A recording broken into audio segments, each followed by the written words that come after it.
Steve? It's on. Oh, it is. Okay. You're ready to go. Never mind. Turn the switch on. It is. Oh, it is. Okay. I think it is. Yeah. Yep. Yeah, it's not very loud. I can turn it up.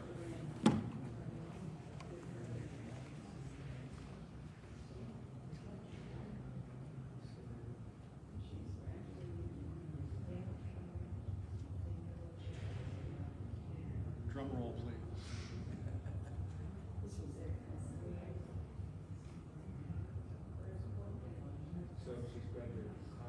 I wonder if that's the lectern. How's that? Speak into it. Yep. Testing 1, 2. I don't think it's on, Steve. Yeah, it's on. It is. Not very well. No, it wasn't on. Thank you very much. It was not on. Uh-huh. Yep. All right. All right. Mark this day, Steve was wrong. No, that's right. This doesn't happen often. Good evening. Welcome to the April edition of Spirit on Tap. I'm reminded of the Sunday after Easter with the amount of people who are here. But you are the faithful ones, so I thank you for being here tonight. I want to make sure that you validate your parking ticket when you came into the garage. If you did park in the garage, you got a parking ticket. Make sure you go to the front desk or to the valet there, and they'll make sure to validate it for you so we don't have to wait for you to fight with the gate. There is a jar on the table over there for contributions if you so wish to give toward this effort.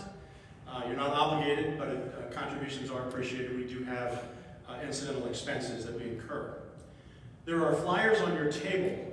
On the back of the flyer, if you have a pen, not right now or not during the program perhaps, but at least you might want to think about topics for future Spirit on Tap events or speakers that you can think of. You might want to jot those down legibly so that we know, can read them. And when you're done doing that, if you would place those in the contribution jar, that way they won't get lost, and we'll be able to honor your suggestions.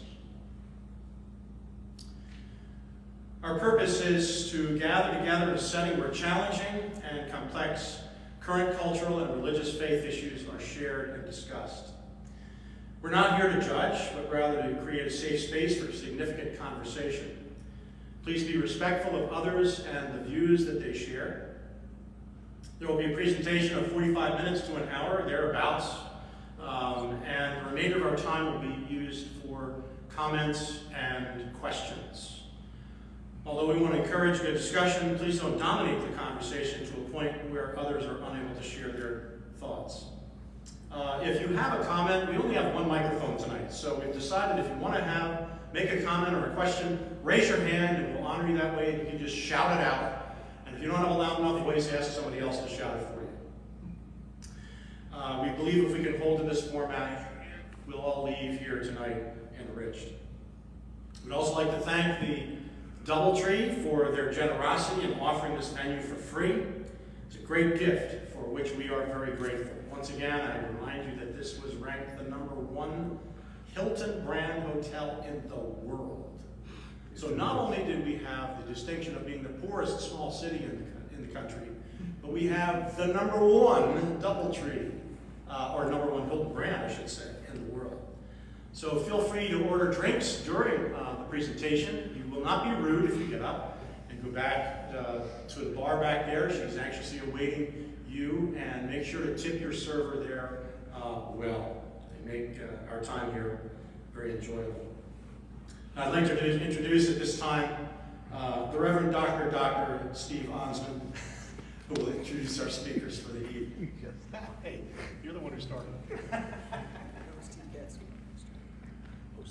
It's really nice to see you here. We, those of us who are concerned about climate change from a faith perspective, we're actually having some conversations about trying to do something interfaith in the community. So we hope that we can get that going, and Marion is part of that. And our congregation is very committed to that work as well. You're doubly blessed with 2 speakers tonight. Harry Serio, who has retired from the ministry 3 times, I think, and is not yet retired. He's serving in different capacities, I know, in the area. Harry has been part of the organization of this for, 11 years, 12 years, 15? I started it. Yeah. So we're really always happy when he's able to be here. He will be the first half. And then Marion Shearer, who may not be known to you as much, but she has served churches in this conference towards Philadelphia, upstate New York, and spent the last 14 years of full-time ministry on conference staff in the New York Conference. She's a member of my congregation, and we feel very blessed to have her. And of course, she's a social justice or a Jesus justice warrior that we really cherish the work she does. So let's welcome both of them. Harry?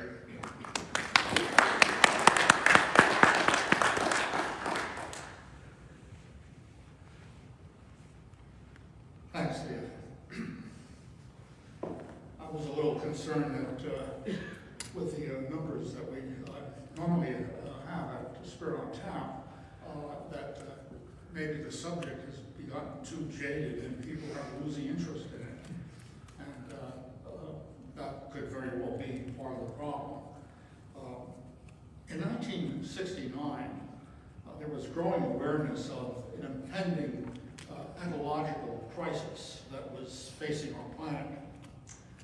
And after reading Rachel Carson's Silent Spring about the growing use of pesticides and Paul Ehrlich's population bomb predicting worldwide famine beginning in 1970, I started accumulating a small library of books on various ecological problems. Life on our planet seemed to be growing more tenuous. Indeed, Gaia, our Earth Mother, was believed to be in extremis.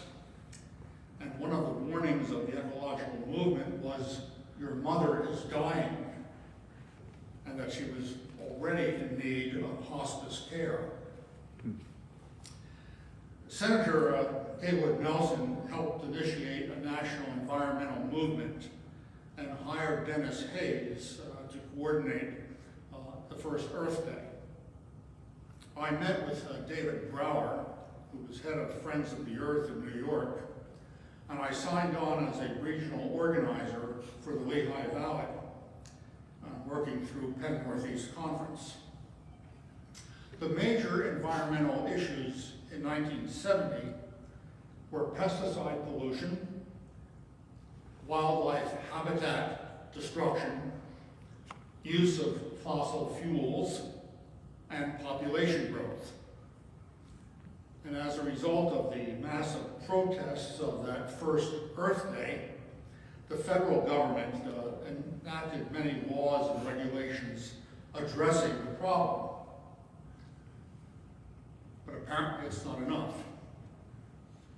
In addition to regulation, we need to change our way of thinking.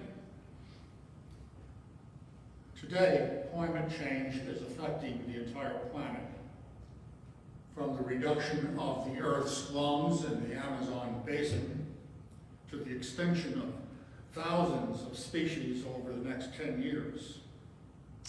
For example, I'm on the Reading Film Fest jury, and 2 weeks ago I was asked to review a film called Entanglements, and it's about the decline of the right whale's population. At one time they were in the thousands. Now they're down to less than 400 because of entanglement with lobster fishing lines and climate change. And so, we in the church have contributed substantially to this sickness of Mother Earth. In the late 1980s, a Yale University funded study discovered that in the United States, the more a person participated in religious services, the less concerned he or she was about caring for nature. Our theology then taught us that we are to dominate and subdue the earth.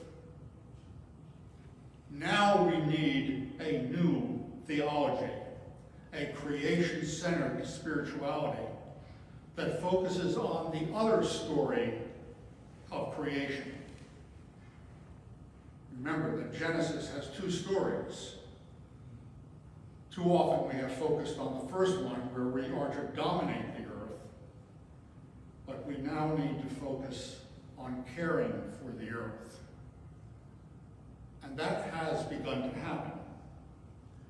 Later Yale studies show that many church denominations are now in the forefront of the environmental movement.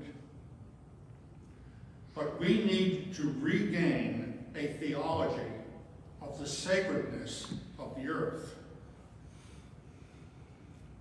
When God directed Adam in Genesis 2, verse 15, the operative word there was shamar, to keep, preserve, to maintain the life of the earth. We must change our theology. And now, not only in the biblical texts, but also upon centuries of mystical interpretation. We've lost a lot of this. We need to regain it. One finds affinity between Native Americans and mystics like Mechtild of Magdeburg and Hildegard von Bingen and Julian of Norwich. They saw the earth in terms of the Gaia principle, the conception of the earth as a living organism.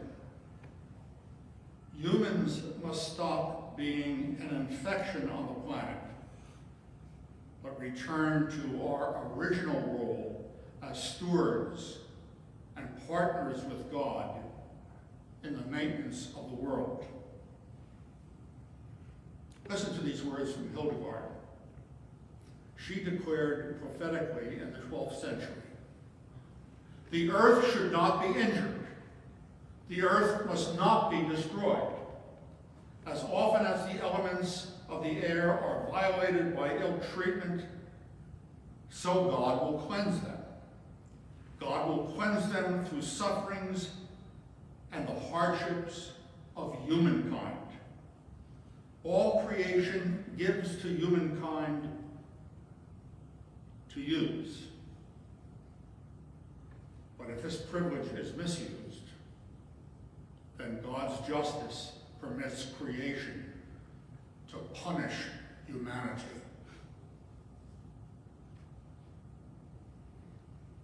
And then there's this statement attributed to the Native American Chief Seattle that reflects the ancient wisdom of our ancestors. Chief Seattle said, supposedly,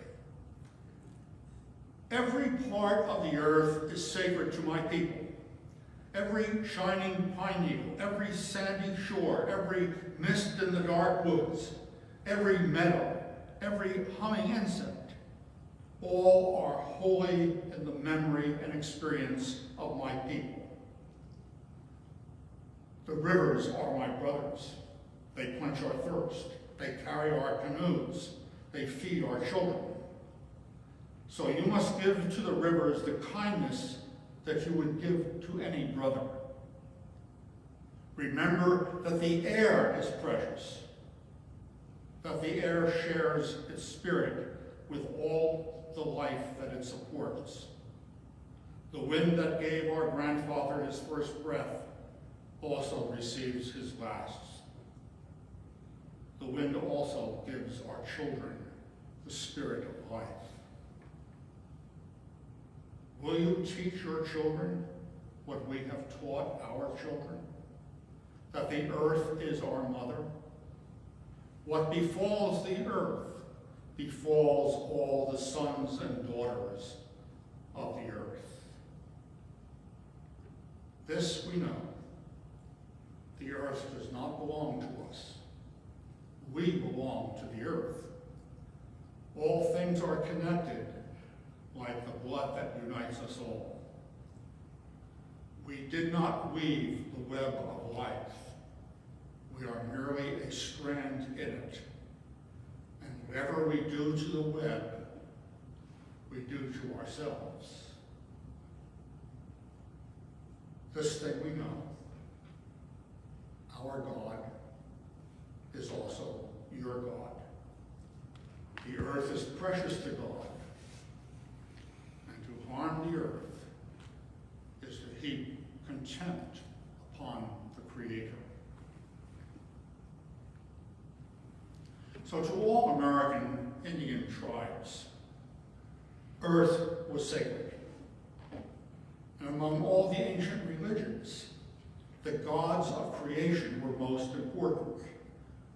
If you study the Egyptians, the Babylonians, the Greeks, the Romans, the primary gods were the gods of creation. And this was later true in the Celtic religions, which were panentheistic, the recognition that God was present in all creation. The Celtic mystical tradition emphasized the direct knowledge of God through the natural world and through the gathered community. Other religions also recognized panentheism, literally God in all. And this is nothing new. It can be traced back through Spinoza to Plotinus and Neoplatonism. The universe is contained within the consciousness of God, and God pervades all things, every atom of the universe.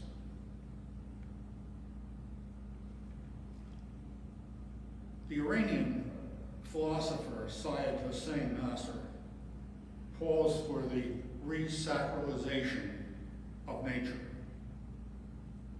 The primary assumption is that nature has been robbed of its sacred character in modern times, resulting in environmental degradation. We need to transform human perception toward nature by incorporating spiritual principles and values that connect nature to the divine. So for Nasr, the environmental crisis is a crisis of the soul. That technology itself is not going to cure it. According to Nasr, modern humans have lost sight of who we are in respect to God and nature. And this forgetfulness implies disregarding the sacred foundation for the human body and the body of nature. The environmental catastrophe is an outward representation of an inner malaise that resides within the souls of men and women.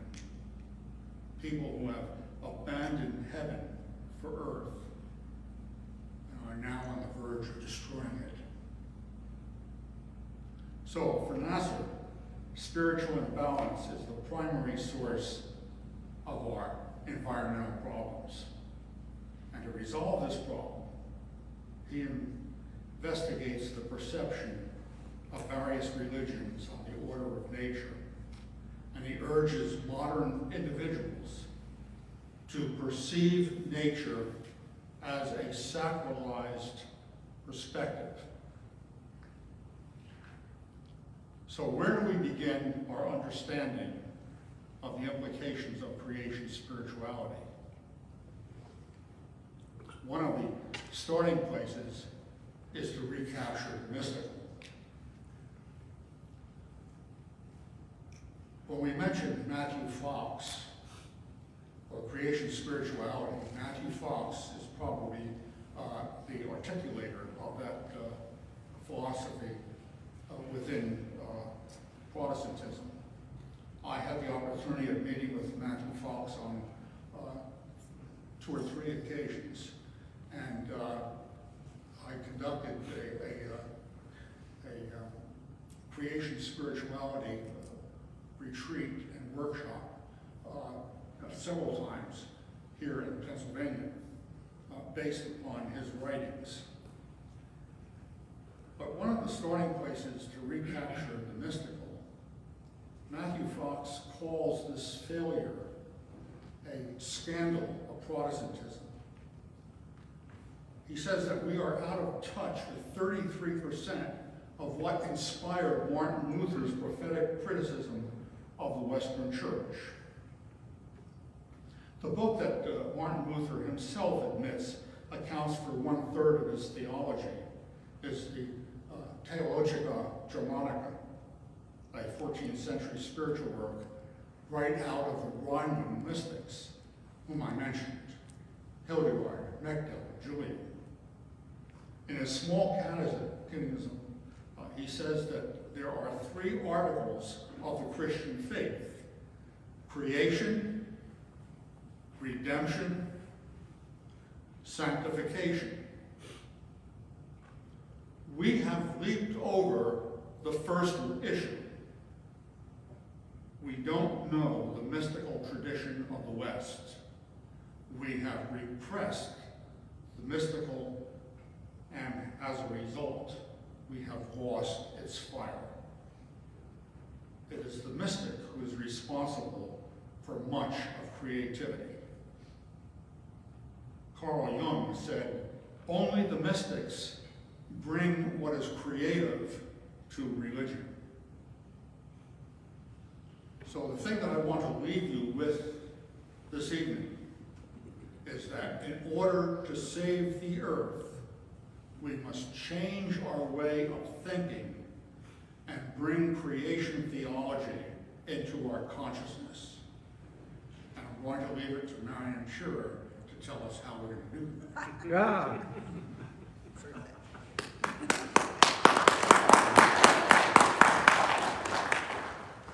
Thank you, Gary.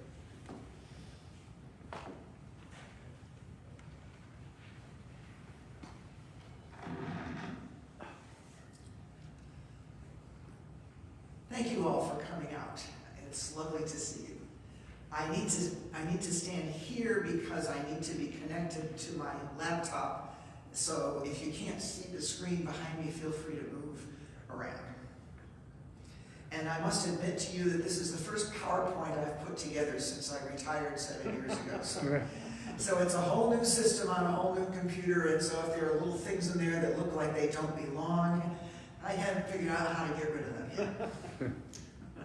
So from any angle, I started thinking about what to share with you today and what to say by thinking about what are the paths by which we have all become interested in or committed to or alarmed by the state of our climate and our Earth. So, first of all, we need to admit, and I presume I don't have to convince any of you that climate change is real. The evidence is all around us, even here in downtown Reading. Climate change and climate crisis is real. It's us. Human burning of fossil fuels has caused most of the greenhouse gases that have caused most of the global warming that is causing all the problems. And lots of other things that humans have done that we will talk about as we go along. So it's real, it's us, it's bad. We are within a 1 or 2 or 3 year, depending on whose study you read, window when we can really work to get nations to come up to their goals of reducing their emissions so that we don't warm the planet more than 1.5 degrees Celsius. And I know 1.5 degrees doesn't sound like much, but you probably all know that if we get to 2.5 degrees more than we ought, or 3.5 degrees, then New York City and Miami are underwater. Terrible things will be happening. So it's bad, and the window is narrowing. It's now. Same point. It's not sufficient to say, as China has said, that they will get their emissions under control by 2070. By that time, there won't be much left to breathe and there won't be much left to grow. And there's hope. So it's real, it's us, it's bad, it's now, but there's hope. So we'll get back to that. My husband, who is a scientist, a chemist, gets this magazine called Science News. And one day he passed it on to me and said, when you get ready to give your speech about climate, you need to rehearse some of this history. Back in their March something or other issue, they rehearsed how people have been paying attention to global warming, to carbon dioxide, and how it has been affecting the earth for a long time.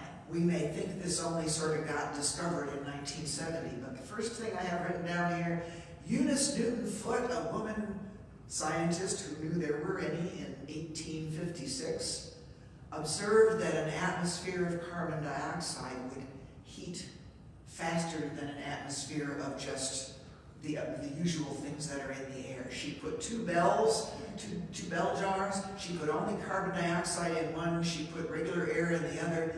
Put thermometers in there and set them in the sun.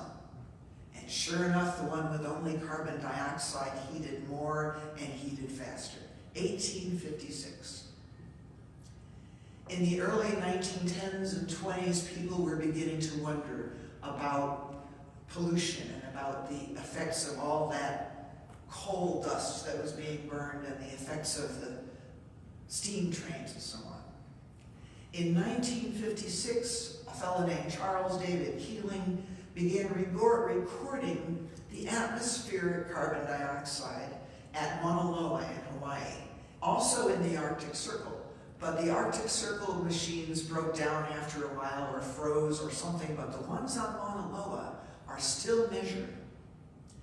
And the monthly average since 1956 till today has risen consistently. Now the chart, this is one of the things I wasn't able to do, is get charts from other places into my show, but I'm sorry. But the curve is like that. It goes up and down because carbon dioxide varies depending on whether the plants are blooming or not. So in the season when things are green, more is being absorbed and it gets a little less. But it went up, up, up.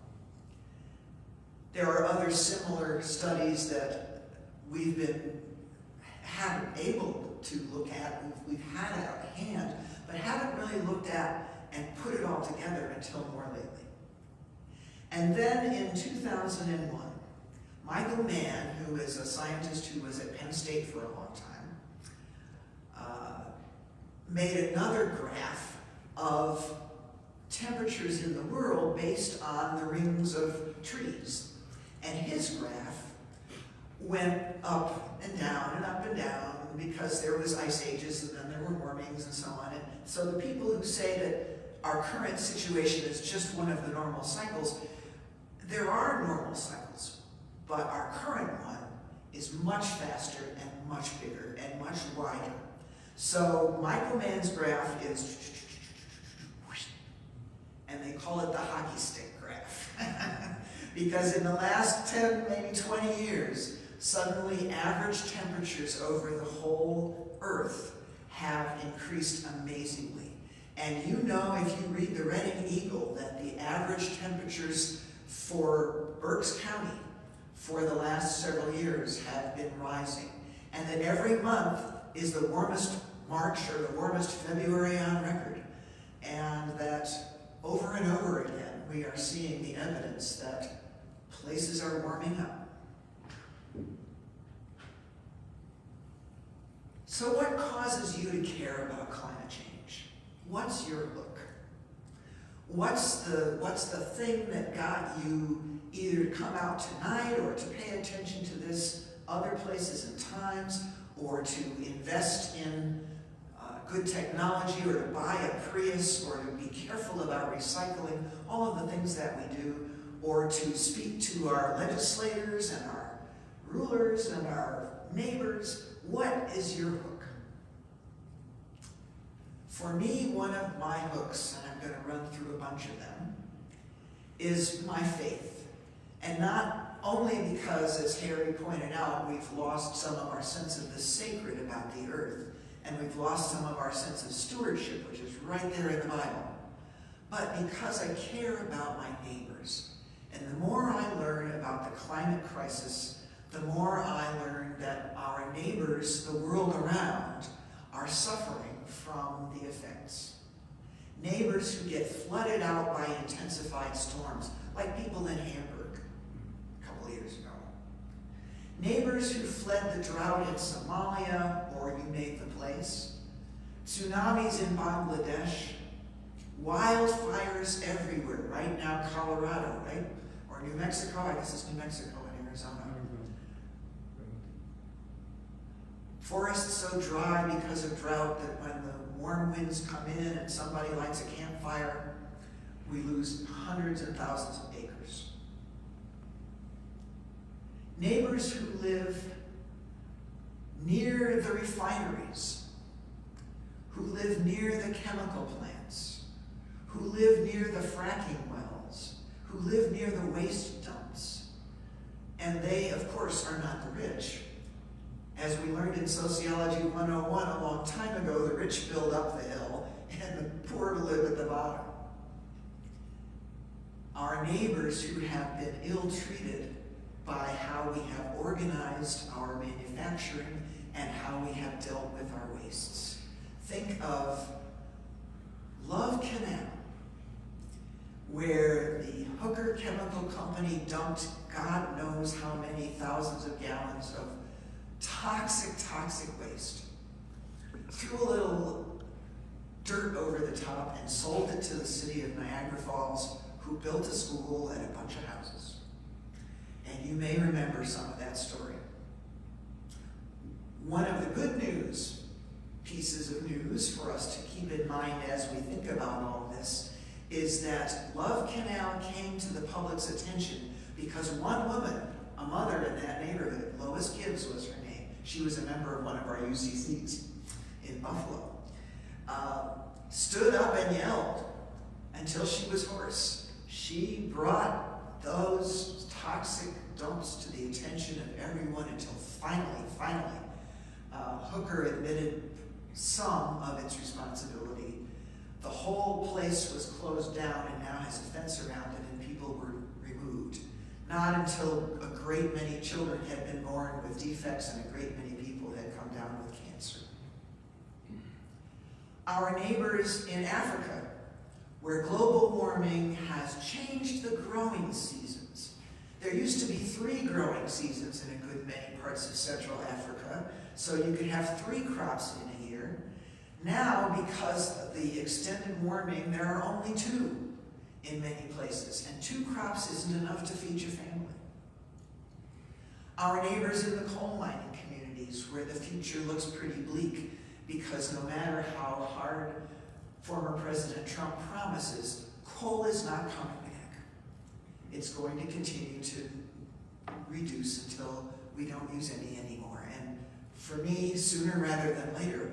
But all those folks who work in the mines need some help to retrain and retool, and all those small communities built around those mines need some help to find some other ways to make money and support themselves. So our neighbors in coal mining communities are among the neighbors who have been damaged by global warming, by the climate crisis. Maybe oceans are your thing. Maybe you got connected to the climate movement because of what has been happening with our oceans, and we know they are warming. We've seen the pictures of Antarctica where it used to be this much ice and now it's this much. We've seen the pictures of the glaciers falling off. We've seen the pictures of polar bears not able to find enough ice to live on and fish from. Oceans are becoming more acidic as they absorb carbon dioxide. And in Science News, the report was, it harms tiny marine organisms that build protective calcium carbonate shells and are the base of the marine food web. So when the ocean warms, it's not just that it feels a little warmer, it probably doesn't feel any warmer if you're standing on the coast of Maine and the waves are coming at your feet, or in Cape May.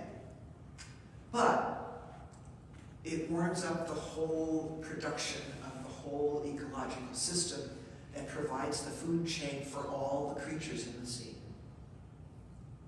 Warmer waters are bleaching the coral reefs. You've heard that and probably seen pictures. And so all of the fishes and other kinds of critters that live around coral reefs are dying off as the coral is. Higher temperatures are driving animal and plant species into areas in which they didn't previously live. If the lobsters can't manage off the coast of Maine, then they go farther north. And then it's colder, and then their whole reproductive system doesn't work. So it increases the risk of extinction, not for lobsters, I hope, but for many. Perhaps you were attracted to the environmental movement in the first place because you love God's creatures. Because we saw pictures when we were young of the poor seals being clubbed, and we thought that was terrible, and it was. Because polar bears are losing their habitat. Because koalas were nearly wiped out by the wildfires in Australia a couple of years ago. Because seals and penguins are losing their food sources as the fish move this way and that, or migrate to new places. We've lost 300 million birds, somebody told me. I won't vouch for that, but over the last maybe 20 or 50 years, Harriet Ramazan from my church says that we've lost 300 million birds that we shouldn't have, that they just died out. And we know that if you have feeders in your yard and you track what birds come around, in my childhood, we didn't see cardinals all year round, but we do now. In my childhood, robins didn't show up till spring. Now they go to sleep in December and wake up in January. They're here all the time. We know just by observing what's around us that the temperatures are warming and that things are changing for the critters that we love. Perhaps, like me, you have been attracted to the environmental movement because you have children and grandchildren, or nieces and nephews, or children in your church or in your neighborhood that you love.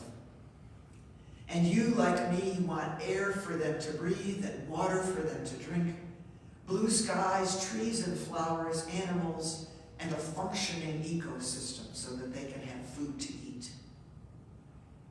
I want a future for my grandchildren and for yours where nations are not at war over resources. And if we ever thought that all of the things happening in the Middle East isn't about who owns the oil, we need to keep thinking. I want a future not dependent on fossil fuels. Right now, what's happening in Ukraine is hard for Europe and the US to address because Europe especially, much less the US, but Europe especially is dependent on Russian oil and gas. And so unless all of those countries move a whole lot faster toward not depending on Russian oil and gas, and getting sooner into clean energy and solar and wind and thermal, we won't be able to put much pressure on Russia because people will still be buying all that oil and gas and they'll still be raking in the money and attacking Ukraine. So we don't want that. I want a future not dependent on fossil fuels. I would be happy if we left it all in the ground right now. And people who think about this a lot say that we have the capacity. We have already the capacity to do without any more oil drilled, any more fracking wells drilled, any more coal burned. We already have the capacity to supply all that energy in all these other ways. And here's me getting political for a minute. If we only had spent on solar and research for clean energy what we have used in the U.S. to subsidize the big oil companies, just what we have used to subsidize them, we would be already in clean energy heaven.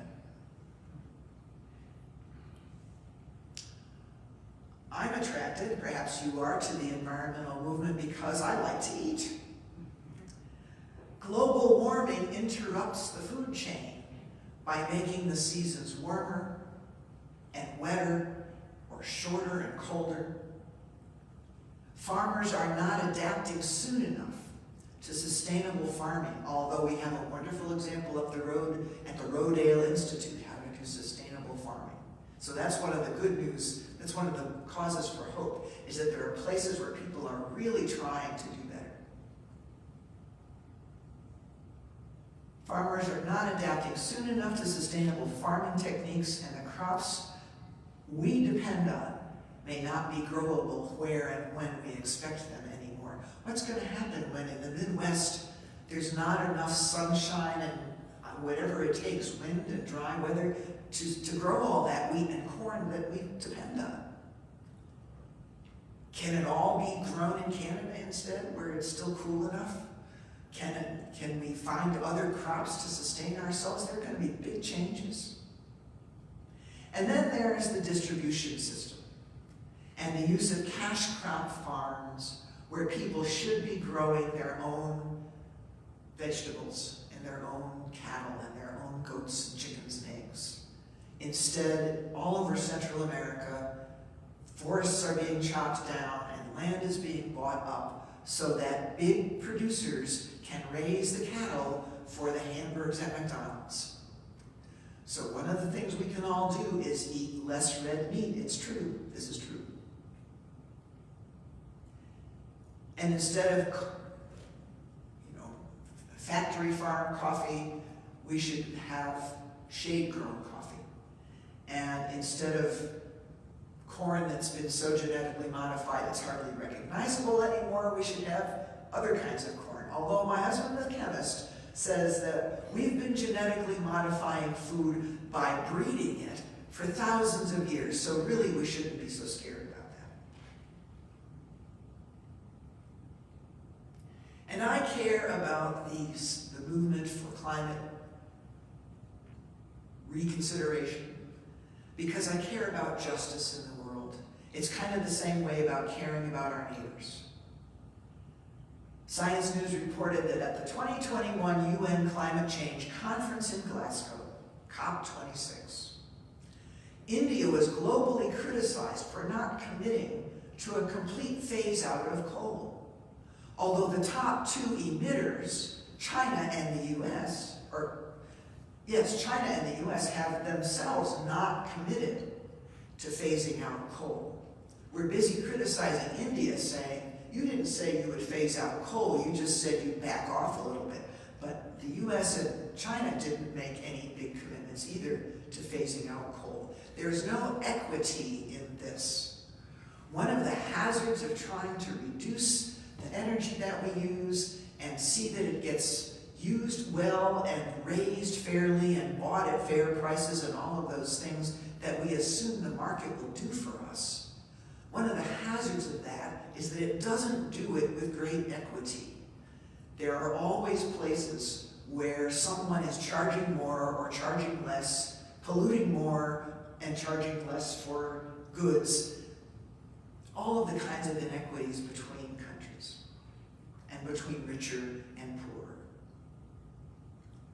And to return a moment to the notion of our neighbors, the systems that we have put in place to move our energy around, like the pipelines by which we want to move tar sands from Canada to Florida, or Canada to New Jersey, or Canada to Texas, so that it can be shipped out, those pipelines keep getting routed through other people's sacred lands.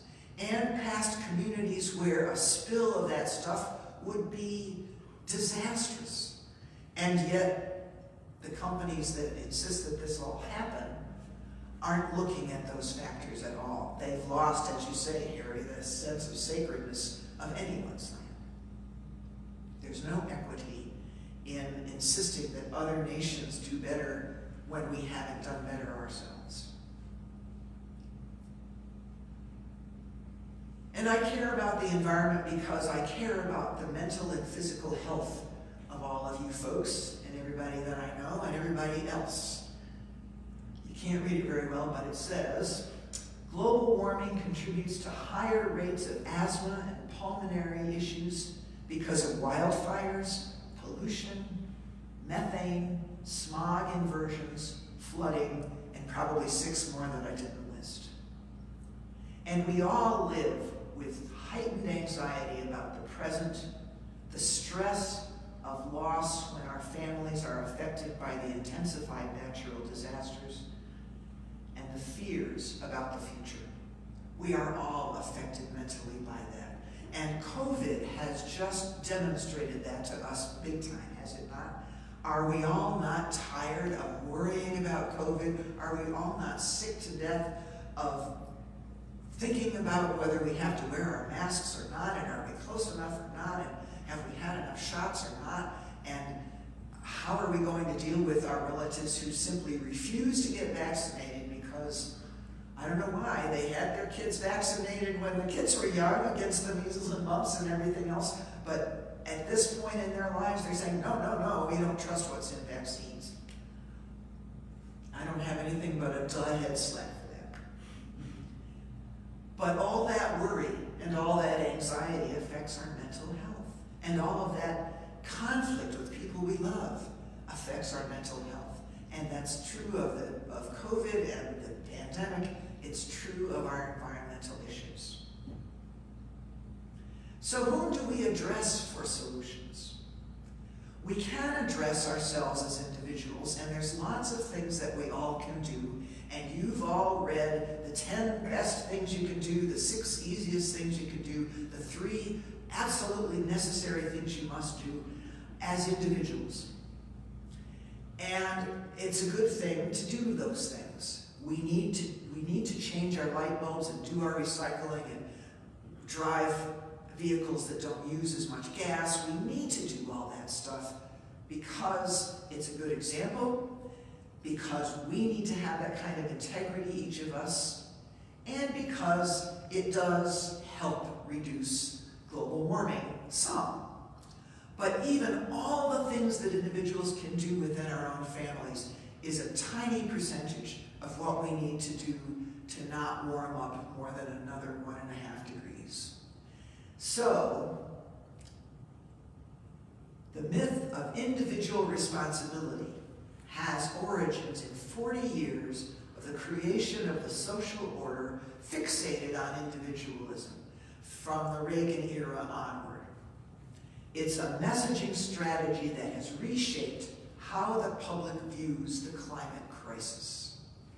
This was not an accident. The companies got together. I know it sounds like a conspiracy theory, but imagine with me for a moment. People got together and took advantage of this movement toward individualism and said, yeah, let's encourage people to change their light bulbs. Then they won't ask us to not put our pipelines where they shouldn't be. Or they won't ask us to really stop mining coal. And they won't ask us to really quit fracking in Pennsylvania. It was deliberate to encourage us to think about individualism and not just about the climate. Because if we do that, if we never think bigger than that, then we can go along feeling pretty good about ourselves. We've done some things, some of us really worked to do some things to make our climate better and to be more responsible. But it doesn't really disturb how big business does big business and how governments work on that. So what should government do? Government, because we have to work at this collectively, because we have to make partners of all the other organizations that are working on this, Penn Environment and the League of Conservation Voters and the Sunrise Movement and Berks Stands Up and the Berks Nature folks and you name them, name 12 more, the Sierra Club, and Citizens Climate Lobby, my favorite, must keep working together to put pressure on government. And it works quite often. Chrissy Houlihan, my representative, is now the co-sponsor of HR 2307, which I think I mentioned here somewhere, which will put a price on carbon. And we'll get back to that in a minute. She didn't, for a long time, co-sponsor that bill, but we kept visiting her. And we kept writing her, and we kept having meetings with her staff. And sure enough, a couple months ago, her staff wrote to us and said, guess what? Chrissy has sponsored your bill. Now, Representative Muser has not, because he won't even let groups of people who want to talk about the climate into his office to talk to him. So there's more work to be done there. But what should government do? They should demand accountability from the fossil fuel companies who have downplayed their role in the climate crisis and undermined climate litigation, regulation, and activism. The fossil fuel companies have lobbied our congresspersons endlessly so that even when the EPA sets some good rules or someone sues 3 Mile Island or Chernobyl or wherever such terrible accidents happen, that all that gets pushed aside and undermined, and regulation and activism get undermined. Government should pass genuinely helpful legislation and regulations that benefit clean energy and reduce the subsidies to the fossil fuel companies. This is not going to be easy. It's going to take a lot of us yelling pretty hard. Citizens Climate Lobby and The Economist magazine, which is by no means a left-wing rag, and a bunch of other 600 economists in Pennsylvania say that putting a price on carbon is the most efficient way to get companies to clean up their act. So while we're thinking about all this, we might explore some of the intersections with other issues that come to light when we also think about climate. Colonial settlerism, as my friends in Canada say, that idea that we had, that Europeans had, that they could just sail anywhere they could get to, walk in and own the place, and own all of its assets, and all of its minerals, and all of its goods. That has led us down paths that I don't have to rehearse for all of you. Capitalism's profit over people. The flawed theology of domination, as Harry pointed out to us, that we've lived by for too long. Individualism, that, as we said a minute ago, that if we change our light bulbs, we've done all we need to do. Chemical companies inventing degrees of recycling. This is another story that my husband, the chemist, told me, that it was a deliberate action of DuPont and some of the other companies when it began to be obvious in the 90s probably that people were going to really insist on recycling. We really needed not to just be throwing away all our plastic and glass and cans. That the chemical companies sat down and figured out that system that we all look at now, that we pick our stuff up and we look at the bottom and see whether it's a 5 or a 4 or a 3 and can it go in the recycle bin. That itself has kept a lot of things from being recycled because the 5s, all the clamshells you brought your cookies home in, can theoretically be recycled, but right now in Pennsylvania, California, I'm not aware of any companies that are doing so.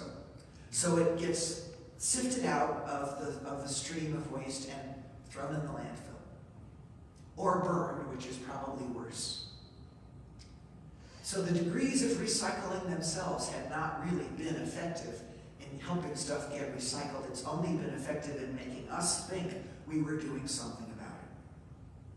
So all of those intersections, and probably some I've forgotten. The future rests on how much nations are willing to commit to cutting emissions and whether they will stick to those commitments. Do voters have the will to demand significant energy transformations from their governments? Do we? Do we have the will to demand significant energy transformations from our governments? How can business and military leaders play a bigger role in driving climate action? How can developing nations achieve a better standard of living without becoming worse greenhouse gas emitters? A good news story, a hopeful story about this. In Bangladesh, where the poorest of the poor people in Asia live, and where they live chiefly along a coastline that is barely a few inches above sea level and regularly gets flooded. A consortium of churches, the sort of Council of Churches agency, has begun to help farmers, and especially women farmers, develop better farming that they can do a little higher up the land and not get flooded out every time the once in 100-year flood happens every 5 years now.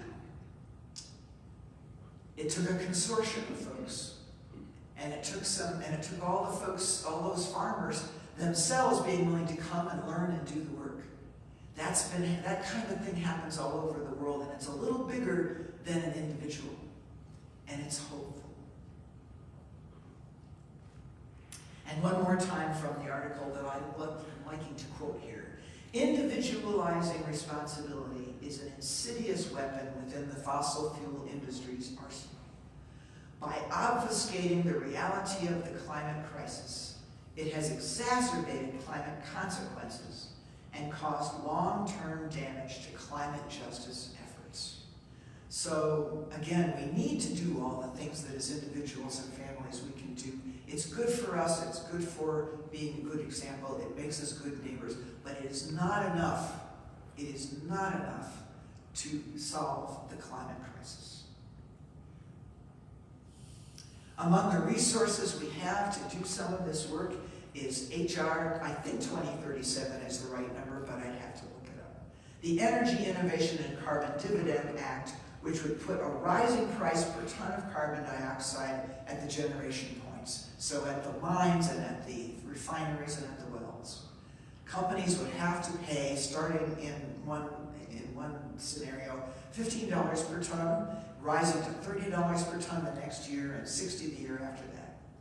The money that those companies would pay would be returned to families as dividends, because what, of course, is the first thing those companies will do when energy costs them more? They will pass the costs on to us, and we will pay more for our gas and our heat. But if a couple $100 a month, maybe $300 for some families, comes back to us as a dividend from those payments, 90% of families will have no trouble covering what the increased costs will be for a few years until we get to cleaner energy. And what about China? What about people sending goods from countries that don't have these kinds of rules? Can't they just send their more polluted or more cheaply made stuff over to us and make money? Well, a border adjustment is what's proposed, so that if a country does not have a price on carbon, their goods will have to pay an extra tariff to come in. So they will not benefit from that. And then it lets the market do the work. It lets the supply and demand of clean energy do the work so that companies will get cracking on clean energy. And letting the market do the work is what capitalism is supposed to do, right? So it should appeal to even conservative folk among us and moderate folk, and not just leftover flaming liberals from the 60s like me. These are some of the sources from which I've quoted this evening. Science News from March 12th. The International Panel on Climate Change 6th Assessment Report, the UN report that came out this year. The IPCC website is there. Climate Change Fast Facts from Interfaith Power at Night. And Citizens Climate Lobby's invitation to email Congress and tell them you really want them to work on clean energy. And there are a couple of bills in the Build Back Better proposals that didn't get funded yet because all that didn't get voted on yet. If you take one of these little pieces of paper, on the back there's a QR code and a website address, and you can go directly to the automatic email system of Citizens Climate Lobby and send an email to your congressperson and to the president. This is an individual action that gets put in with a lot of other individual actions and has an effect. So whatever moves you to address the climate crisis, whether it's the air and water, whether it's the animals, whether it's the children and grandchildren, whether it's the food chain, whatever it is that grabs you, it will take collective effort, pressure on government, and pushing for changed behavior by energy companies. But don't lose heart, because here we are. We are in it together. Thank you.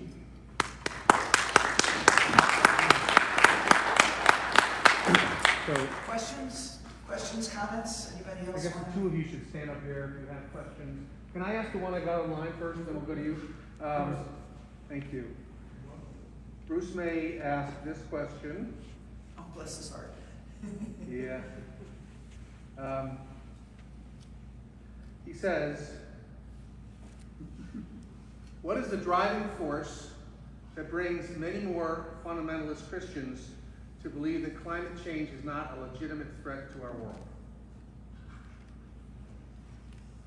Why are fundamentalists climate change deniers? Well, the quick answer is that in most fundamentalist thought patterns, the world is going to end soon when Jesus comes back soon. So we don't need to worry about long-term effects of climate change. It's all going to become like the description in Revelation. The rocks will boil and the sun will fall, and there's no need to worry about it. God's in charge. Yeah. What else, Harry? Yeah, just following up on that, some of the fundamentalists believe that climate change is God's action, and it's a means of bringing about the destruction of the planet and about life. In other words, this is and then the second coming. Yeah. Another thing is that 51% of Americans believe the Earth is 10,000 years old. They don't believe it's 6,002, whatever. They're not young Earthers, but 10,000, that's been studied a number of times. And so they don't believe that climate change happens because how could all this happen in only 10,000 years? Yeah, that's Bishop Ussher, who said that the world was created in 4004 BC on October 27th at 6 o'clock. Yeah. So we have a question. Go ahead. Thank you. I'll try to be brief. I struggle with gravity, but my friend's going to help me here. One thing I didn't hear much talk about, I used to be a science teacher, and one of my favorite authors is a Nobel Prize winning physicist. He's also a minister, and he argues and faith traditions are in highest quality dialogue. They're like human binocular vision. They see with greater clarity and depth of field together than either do separately. And so what I was thinking is to try to change behavior as a current minister now, I feel like to facilitate a course amongst young people at some type of high school where Christianity. Yeah, that's another story.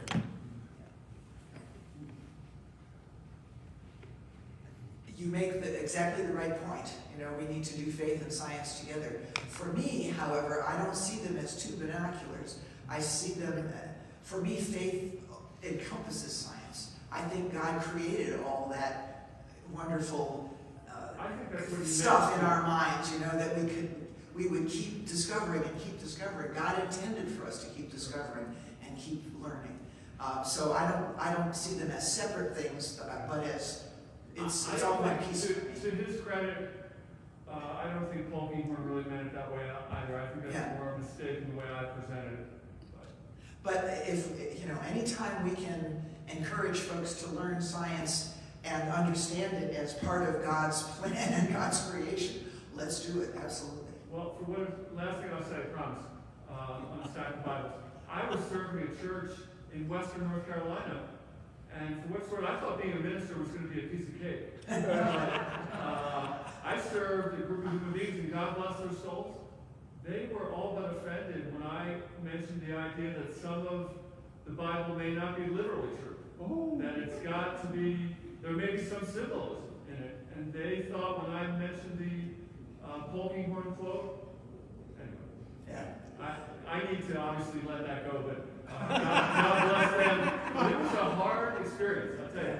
But one of the reasons I kept harping on how we serve our neighbors is that even people on the more evangelical part of the spectrum than I am, and that most of us are, I suspect, it can get around what it means to love our neighbors and what it means to serve them. So, not everybody, but it draws some folks in who haven't yet faced whether the Bible is all literally true or not. Still, Jesus commands us to love our neighbors, and this is how we can do it. Thank you. Yeah, I think that faith and science deal with the same subject. Science answers or tries to answer the question of how, and religion tries to answer the question of why. John Polkinghorne spoke at Lancaster Seminary a couple of years ago. I listened to him and heard him there and met him. And if you're interested in that lecture may still be available, Thank you. but he dealt with this question. Other comments, questions?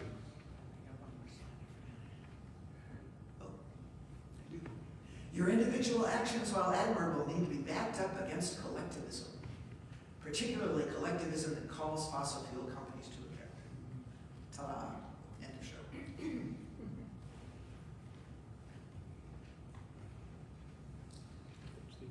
Good.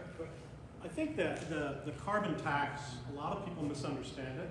Oh, yeah. They believe simply selfishly that they're going to just end up paying more at the pump, which of course we already are, but there are various other reasons for that. But with the carbon tax, people automatically jump to, I'm going to pay more. So we live in a very selfish, individualistic society, as opposed to looking out for our neighbor. So that's one point. The other thing, the area around Carpenter Technology is one of the most polluted areas in the country. It's one of the 8 largest pollutants. Carpenter Technology, a local outfit? Yes, Yeah. Cartech. North Reading. Yeah. So the people who live around there, the homes are row homes. They're not. People can't afford to It's live. not YMSN, No, it's not. where those things happen. That's right. And so it does affect poor people more than it affects, at least immediately. Those people get cancer at much higher rates and emphysema and other kinds of lung-related diseases than other areas of the county. So it's a political, it's a corporate thing. Yeah, and it's one example out of many, many, many examples that the least and last among us are the ones who suffer the most from the effects of climate change and pollution. Right. And, you know, somebody thought that up. It didn't happen by accident. Not my backyard. Right. That's it for my background. Yeah. There's we had on Sunday our worship service focused around, we actually did stations of the environment. We had different presentations and a couple people did some, and Marion was the one who sort of led the charge on this. And we didn't have a lot of people to be convinced of this, but I think it was really important to see the actual, the tangible way in which these things happen. But I'm going to tell you that one of the greatest forces against us is conservative Christianity. Evangelicalism is splitting because younger evangelicals, one of their issues is they recognize that climate, the death of the climate, not climate change, the death of the planet is a real thing, and their elders are refusing to accept it. And so they're leaving in droves because of this very issue. And we did an adult class in church on Sunday, and I reminded people that, remember, I don't know if you have to be old enough to remember Ronald Reagan. James Watt was his Secretary of the Interior, supposed to be caring for the environment. And when he was asked about climate change then, this is about 1981 or something, his answer was, well, it doesn't really matter because Jesus is coming back. And we've had people like that in certain administrations over the last 50 years that have that point of view. And when Mary was talking about how this has been looked at, and Harry also, I just looked up an article. There was an article in the Red Paper from 1918 where they were talking about how the production of coal was destroying the environment in this area in 1918. I looked up another one from Australia in 1912 where they did a study and saw already how it was affecting us. So, And if you saw Frontline the other night on public television, you saw the first installment of 3 of what the big oil companies have been doing to cover up what they knew. They knew in the 1970s that the burning of fossil fuels would warm the earth and cause great harm. And they did everything they could to minimize that and hide it and keep it small. Look at the planet Venus. We could wind up just like that someday. Yes, ma'am. I saw a soldier, I think it was Iraq War, Yeah. and they were burning all the waste, and they breathed this in, Yeah. and now they're trying to get disability, and many people have been suffering from having to breathe this in. And then when I look at the carnage on television now with the war, Yeah. and seeing all this metal and this, horrible destruction. And I just, where is Christianity? I mean, aren't we told we are not supposed to kill? Thou shalt not kill. And didn't Jesus say that we're supposed to love our enemies? And he didn't kill for our sins, he died for our sins, right? And the big heroes in the world are like Martin Luther King. He was nonviolent. So how can we move away from this destructive killing, which I don't think we're called to be? That's a bigger question than my pay grade. That's a question at the heart of our faith for all of us. How do we reconcile a world where war happens, and sometimes it seems to have to happen, but with our faith that says, love your enemies. It's a different scale. I don't have a good answer for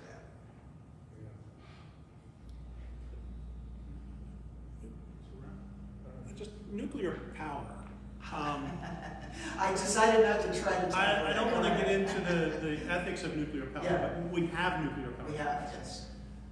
Other than generating the power hydro wise, don't they use a lot of coal? I mean, it used to be, nuclear plants used to use a lot of coal to power electricity. Maybe I have it wrong, but no. Maybe there are coal There are power plants that use gas and coal to Okay, produce electricity. maybe I'm mixing them up. Never But mind. nuclear energy is its That's own. why I didn't speak tonight. Yeah. And the problem with nuclear energy, it is cleaner in most ways. 90% of ways much cleaner than oil and gas and coal. But the problem is it has radioactive leftovers that we don't know what to do with. And, we haven't figured out yet where to bury those things that they'll be safe for the next 50,000 years. So. And the Russian army has just found out about that once again. Yes. Because they went They went to Chernobyl and nobody warned those Russian soldiers that they were walking into radiation, and so they all got exposed. You wanna finish up?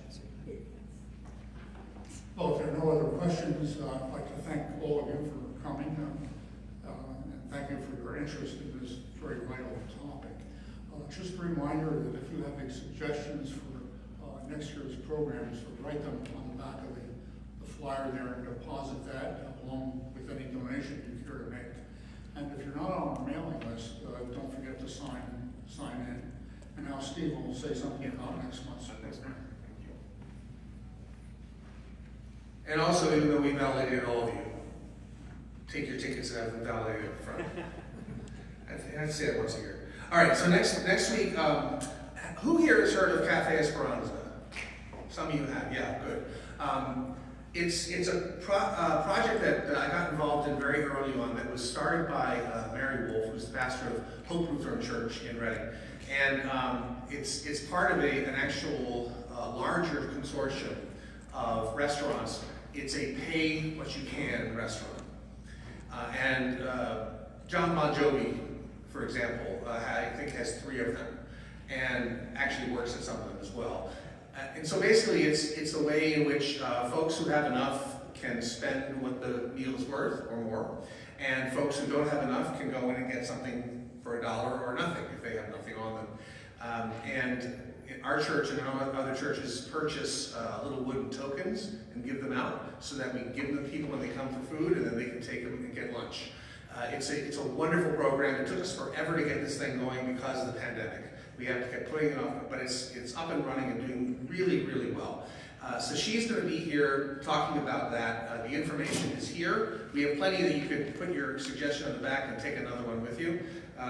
So it should be a wonderful program, and look forward to her. And it's the last one until September when we begin again. So thank you. Yes? Where's the cafe actually physically located? So Hope Lutheran is at the corner of Front and Greenwich in Northwest Reading. It is across Front Street on the same side. There's a parking lot, and then the building right next to the parking lot. And they have a little sign out front. They're open Monday, Wednesday, Thursday, Friday from like 7 until 3 or something. So you can get breakfast, coffee, you can get lunch. You just go hang out. It's a nice place to just sit. All right, see you next time. Thank you.